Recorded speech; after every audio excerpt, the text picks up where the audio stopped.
I gotta get going, so I'm a little on the clock soon. I gotta go through this quick.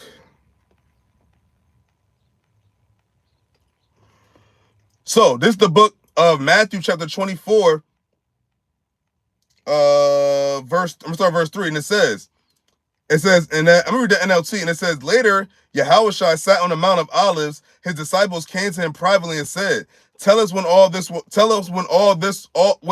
this happen? what sign will signal your return and the end of the world? But this world, Esau's world.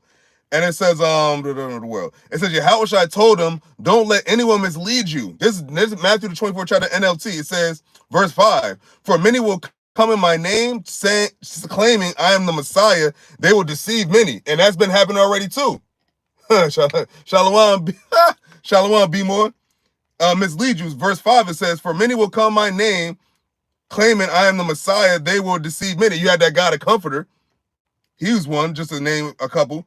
And it says, verse 6, here where it gets good. It says, and you will hear of wars and threats of wars, but don't panic. Yes, these things must take place, but the end won't follow immediately. So what? This is going to continue, and this must take place. So they talking about, oh, well, peace in the Middle East, and we need to stop all wars, ceasefire. No, the Lord said these things must take place. So if you claim to be a so-called Christian, Christians should be the happiest people right now.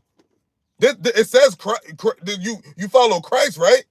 So Christ said, who his real name is Yahawashi, but everybody calls him Christ. He said there should be wars and threats of wars. It says in this article, it says Israel, Amalek, threatens to make Tehran burn after Iranian retaliatory strikes. Threatens. And they already had war because they already attacked each other.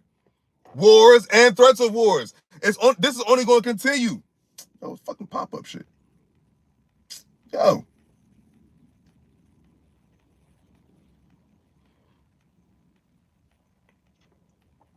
Okay, hold on.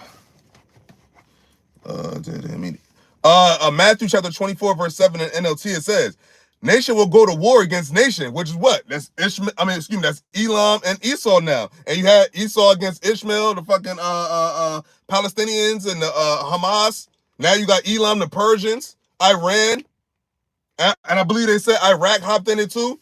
So you see, like, yo, shit is it's heavy. It's on and popping, as they would say. It says, and you will hear wars and Matthew 24 and 6 in the NLT, and you will hear wars and threats of wars, but don't panic. Yes, these things must take place, but the end won't follow immediately, because what? They still got to bring out the MOTB. That's still a major part of the prophecy. But he said you should have wars and threats of wars. That should be the signs of the end. So what? Iran, Israel going at it, Russia, Ukraine going at it, everybody's about to fight soon. That means that what?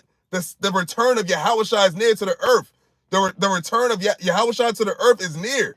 That's why I said the day of the Lord is near. It is near. All right? Verse 7, it says, nation will go to war against nation and kingdom against kingdom. There will be famines and earthquakes in many parts of the world. There was just an earthquake in Cali. They said it was an earthquake in, where I just seen it at? I don't know, did it say Oklahoma or Colorado? I think one of those states, and they said it hasn't been an earthquake there in 44 years. But it was just an earthquake, something to that effect. So there's been earthquakes happening. We had an earthquake in Jersey, for crying out loud, last year. An earthquake in Jersey. You had the signs in the heavens, the chariot sightings. All this stuff is happening within the last few years. All these things are leading to what? This is the return of the Lord. These are the things that the Lord said, yo, when you see these things, know that the day is nigh. The question the disciples asked him in this thing I'm reading, it says what? What should be the sign of the end of the world? The end of this world? Will you now restore the kingdom to Israel? The Lord, Yahweh BAHASHAM Yahawashi, is about to restore the kingdom to Israel, and heaven on earth is going to be for the Israelites. And that's what's coming to fruition. But the Lord got to get these heathens out the way. That's what people don't understand. They got to get these heathens out the way. So that's why he said, yes, these things must take place. Nation shall rise against nation. You shall have wars, threats of wars, earthquakes. And it says, earthquakes in many parts of the world. Earthquakes in, where was it? Asia. Over there, it's a country close to China. What's the word? What's the fucking word, everybody? Dubai. There was an earthquake there. You had the storms happening. Earthquake in Cali, earthquake over there, and anywhere it been earthquakes happening. Many parts of the world, Yahawashi said, when you see these things, and that means the disciples are here on the scene now, today, still waiting.